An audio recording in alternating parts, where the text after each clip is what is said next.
Claudette is 7 years old and feels alone, very alone. Yes, her parents love her.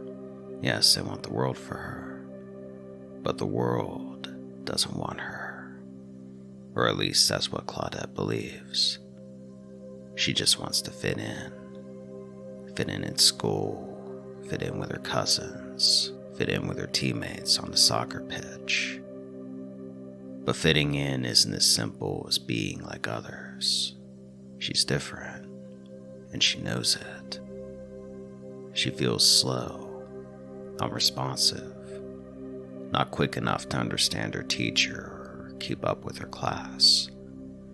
The librarian calls her addle-minded. When she talks, she stutters.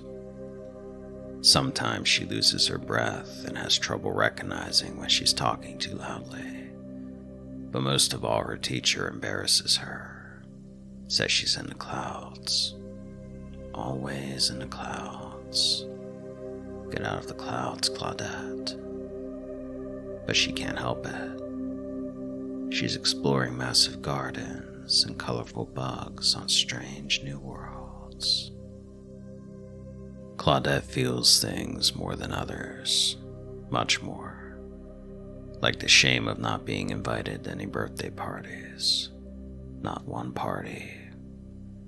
Every day her parents ask her who she played with at lunch, and every day she lowers her chin and tells them she doesn't want to talk.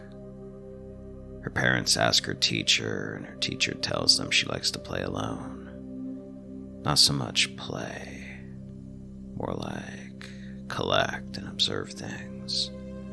Flowers, weeds, beetles, worms, rocks. Some kids are just loners. Every day her parents ask her about her friends, and every day the shame returns. They want her to have friends. More than that, they want a list of names for her birthday. But she doesn't have a list of names. She doesn't even have one name. Claudette observes a beetle while her classmates chase one another around the playground.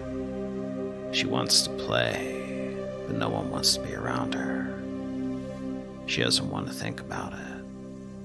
Thinking about it hurts. Thinking about it reminds her she will disappoint her mother again. Her mother just wants her to have a friend. But making a friend isn't easy, not for Claudette, and she wishes more than anything that it was as easy for her as it was for others. She wishes she had a friend to make her parents worry less. Maybe they would even be proud. Maybe she should give up her passion for bugs and flowers. Maybe that would help. Maybe then she would be like other kids. But the need to explore and collect is strong. It is not beyond her. It is her. Claudette loves to collect things, and she knows this is why many call her weird. Her father tells her she's perfect the way she is. He tells her a man named Darwin used to collect bugs and plants too. He had a big imagination like her. He often mused on ideas and theories, and boy, did he come up with a whopper of a theory. He explains the theory, and she understands. Her father has a way of taking complicated ideas and making them easy to understand. Darwin. Claudette likes the name. She smiles, stares at her favorite blue and green beetle, and names him Darwin. Claudette's mom is crying.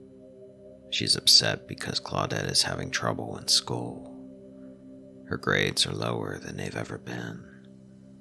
She doesn't understand what she's doing wrong as a parent. Her dad says she's doing nothing wrong. He says Claudette's wired differently, and that's okay.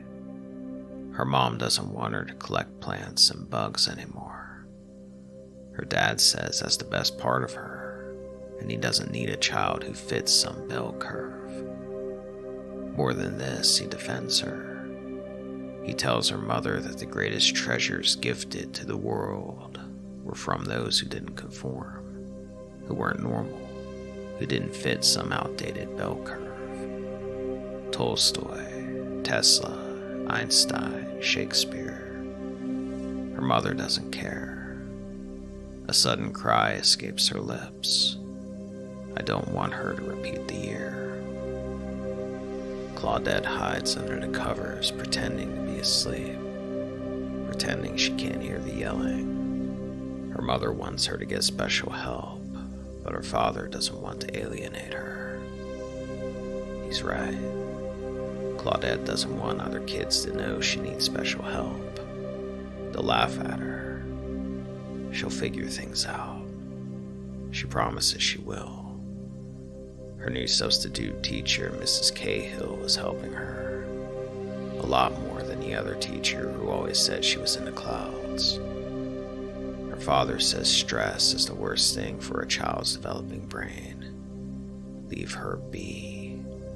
Let her grow at her own pace. Stress shrinks the brain, destroys confidence, kills creativity. He doesn't want her studying at lunchtime. Lunchtime is for real growth, authentic growth. Growth unhindered by the pressure of tests and the fear of making mistakes. Claudette's mother is happy because her grades are improving. A single teacher can make a difference, can make all the difference, especially this teacher, Mrs. Cahill. Other kids call her strange and weird, but Mrs. Cahill isn't weird. She just gets it. She understands because she had a tough time learning when she was a student. This is why she makes an extra effort to help Claudette, to help her understand what she is explaining in class without alienating her. Claudette is happy because her new teacher is helping her, really helping her. She's learning new things every day, more than facts and vocabulary. She's learning how to learn, or rather, she's learning how she learns, and that is the key. But her teacher is doing something else. Her teacher is talking to her. She's talking to her about her issue, and how her issue is really a blessing in disguise if she can just learn how to succeed in a system that favors one type of smart at the expense of all the others. A system that frowns on taking chances or making mistakes, when making mistakes and taking chances is what is needed for learning, for true learning. Her teacher tells her that she has passion, and passion is everything.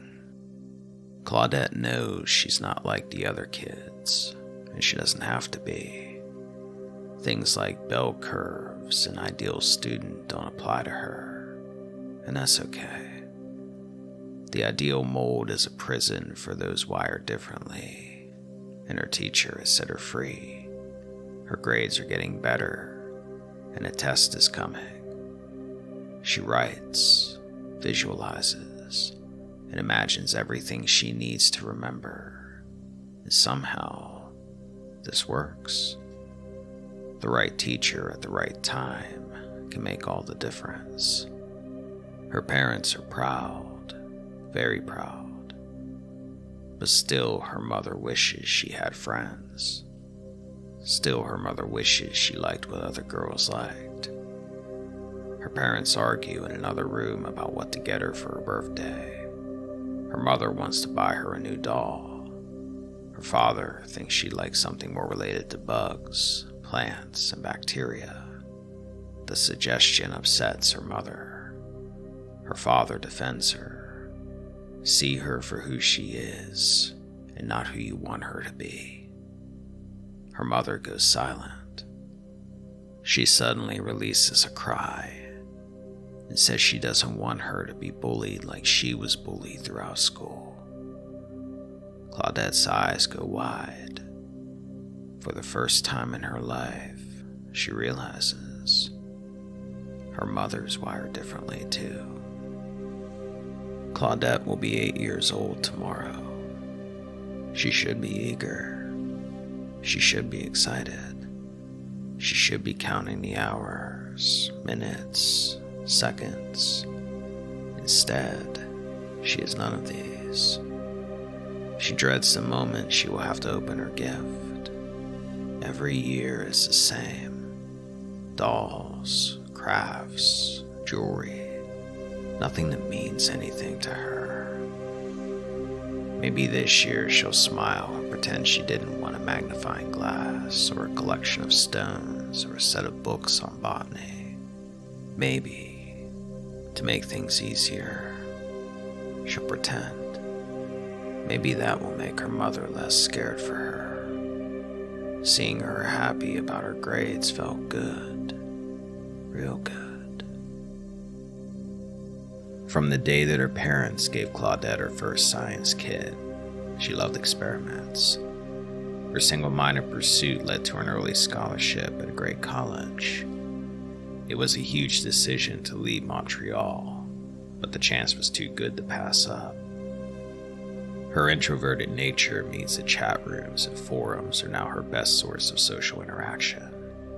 Her new favorite activity is to answer botany questions for others under her new moniker of Science Girl. One evening, during a long bus ride back from the city, Claudette took a stroll that would change her life. It only took a minute for her to get completely disoriented in the thick woods. She never found her way back.